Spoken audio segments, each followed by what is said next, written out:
রাত পেরোলেই তোমাদের রেজাল্ট প্রকাশিত হবে। দীর্ঘ প্রতীক্ষার পর আগামীকাল 10 আগস্ট সোমবার সকাল 10টায় এসএসসির রেজাল্ট প্রকাশিত হচ্ছে। সুপ্রিয় শিক্ষার্থীরা, তোমাদের দীর্ঘ প্রতীক্ষার অবসান হয়ে যাবে আগামীকাল সকাল 10টায়। তোমরা রেজাল্ট কিভাবে দেখবে এ নিয়ে অনেকে টেনশনে আসছো, অনেকে অনেক ভিডিও দেখছো। আমার এই ভিডিওটা দেখো, দেখলে অবশ্যই তোমরা রেজাল্ট সবার আগে দেখতে পারবা। রেজাল্ট দেখার মাত্র দুইটা নিয়ম রয়েছে। একটা হচ্ছে মোবাইলে এসএমএস এর মাধ্যমে, এবার নতুন একটা নাম্বার যোগ করেছে। এই নাম্বারে যদি তোমরা দেখতে পারো রেজাল্টটা, তাহলে তোমাদের রেজাল্ট আগে দেখতে পারবে, তোমরা সবার চেয়ে আগে দেখতে পারবে। এরপর রয়েছে ওয়েবসাইট, মাত্র দুইটা ওয়েবসাইটের কথা বলবো। এই দুইটা ওয়েবসাইটের মাধ্যমে তোমরা রেজাল্ট সবার আগে দেখতে পারবে। কোন অ্যাপসের ভিতরে গেলে কিন্তু দেরি হবে অনেক।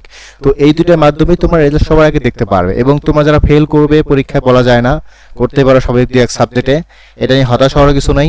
তো তোমাদের রেজাল্টের আবেদন কবে করতে হবে, কতদিন সময় থাকবে, সেই বিষয়টা নিয়েও আমি এখানে আলোচনা করব। তো অবশ্যই তোমরা ভিডিওটা শেষ পর্যন্ত দেখবে, সেই প্রত্যাশা রাখছি। তো দেখো, মোবাইল এসএমএস এর মাধ্যমে যারা মাদ্রাসা শিক্ষার্থী রয়েছে তাদের জন্য বলবো, এবং স্কুল এবং যারা টেকনিক্যাল রয়েছে সবার জন্য বলছি। অবশ্যই ভিডিওটা ধৈর্য ধরে দেখো। তো দেখো, স্কুলে যারা রয়েছে তারা কিভাবে তোমরা তো এসএমএস এর মাধ্যমে রেজাল্ট দেখবে। তো দেখো, এখানে তোমরা তোমাদের মোবাইলে যে মেসেজ অপশন রয়েছে, সেই মেসেজ অপশনে গিয়ে তোমরা মেসেজে টাইপ করবে এসএসসি। যারা স্কুলে রয়েছে এসএসসি লেখার পর স্পেস দিবে। স্পেস মানে হচ্ছে এটা ফাঁকা জায়গা, স্পেস চাপ দিলে একটু ফাঁকা হবে। তারপর তোমরা লিখবা ডিএইচএ, অর্থাৎ তোমাদের যে বোর্ডের নাম। তোমরা তো এক একজন এক এক বোর্ডে রয়েছে, কেউ ঢাকা বোর্ডে রয়েছে, কেউ রাজশাহী বোর্ডে রয়েছে। যে যে বোর্ডে থাকো না কেন, সেই বোর্ডের প্রথম যে 3 অক্ষর, সেটা ছোট হাতের অক্ষর দিলেও সমস্যা নেই, বড় হাতের অক্ষর দিলে কিন্তু সমস্যা নেই। সেই প্রথম 3 অক্ষর লিখবা।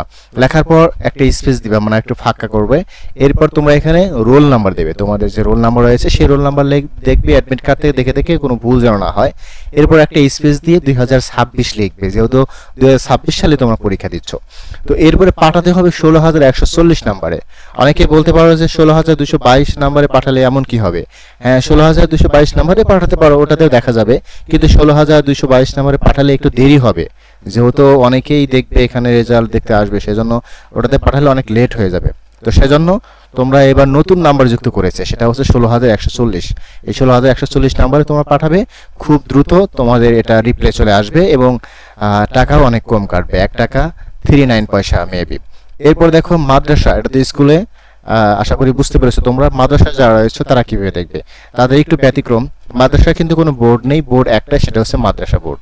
তো এখানে তোমরা প্রথমে লিখবে দাখিল, DAKHIL, না বানানটা দেখে নিও। দাখিল লেখার পর স্পেস দেওয়ার পর এরপর MAD লিখবে। লেখার পর আবার স্পেস দিবে, স্পেস দিয়ে তোমাদের যে রোল নাম্বার সেই রোল নাম্বার লিখবে। এরপর আবার স্পেস দিয়ে যে 2026 সাল তোমরা লিখবে। লেখার পর পাঠাতে হবে 16,140 নাম্বারে। আবারও বলছি, 16,140 অথবা 16,222 নম্বরে পাঠালেও কিন্তু হবে, কোনো সমস্যা নেই। এরপরে ভোকেশনাল যারা রয়েছে তাদের এসে মাদ্রাসার মতোই, এদের কোনো নির্দিষ্ট কোনো বোর্ড নেই। প্রথমে লিখবে এসএসসি, এরপরে লিখবে TEC, এরপরে স্পেস দিয়ে লিখবে রোল নাম্বার, এরপরে সাল। পাঠাতে হবে 16,140 নাম্বার।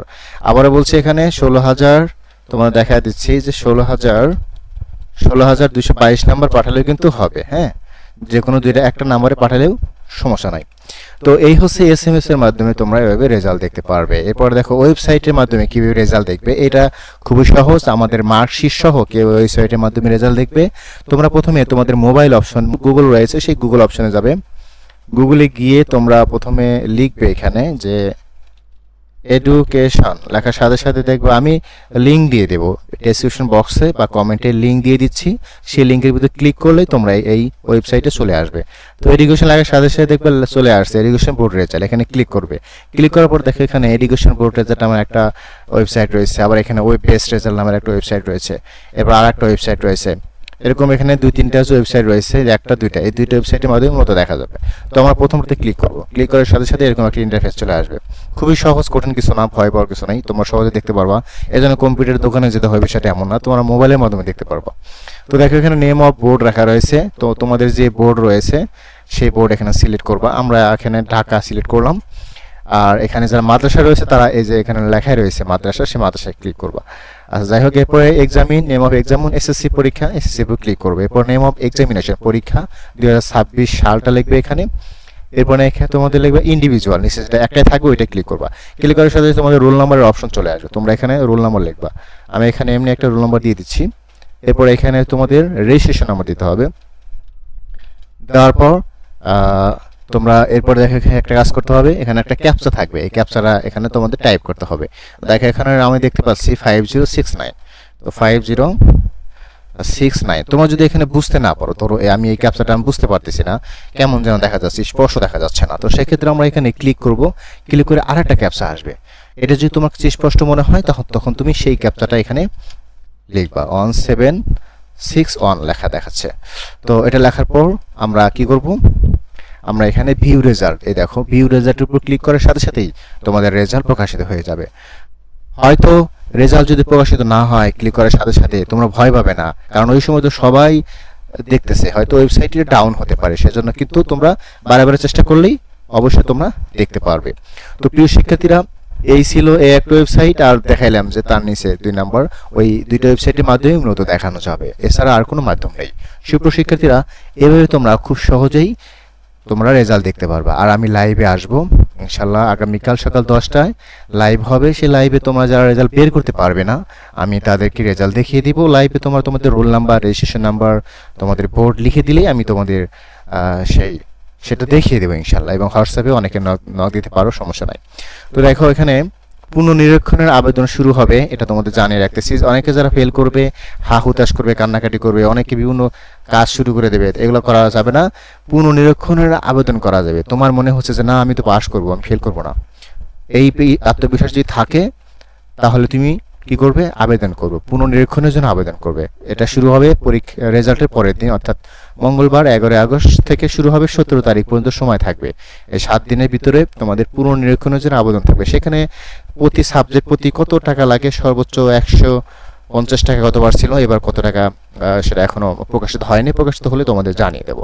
তো সুপ্রিয় শিক্ষার্থীরা, তোমাদের রেজাল্ট সবার ভালো হোক, সবাই পাস করো, ভালো রেজাল্ট করো, সেই প্রত্যাশা রাখছি। এরপরেও যাদের রেজাল্ট দিয়ে একজনের খারাপ হবে, এটাই স্বাভাবিক বাস্তবতা। যদি খারাপ হয়ে থাকে তোমরা হা হতাশ করবে না, বা তোমাদের যে হতাশ হয়ে অনেকে অনেক কিছু করে ফেলে, সেটা কিন্তু করা যাবে না। তোমরা অবশ্যই ধৈর্য ধরবে এবং পুনর্নিরীক্ষণের জন্য আবেদনের একটা সুযোগ সরকার দেবে। এবার কিন্তু খুব ভালোভাবে খাতা দেখবে। পুনর্নিরীক্ষণ যারা আবেদন করবে, গতবার কিন্তু কারো খাতা দেখেনি, কিন্তু এইবার দেখবে, এইবার তার খাতা দেখবে, একদম সরাসরি দেখে ভালো করে দেখবে। যদি কেউ 20 পায়, 25 পায়, তাহলে কিন্তু স্যার তাকে নাম্বার দিয়ে পাশ করে দেওয়ার চেষ্টা করবে, বুঝতে পারছো?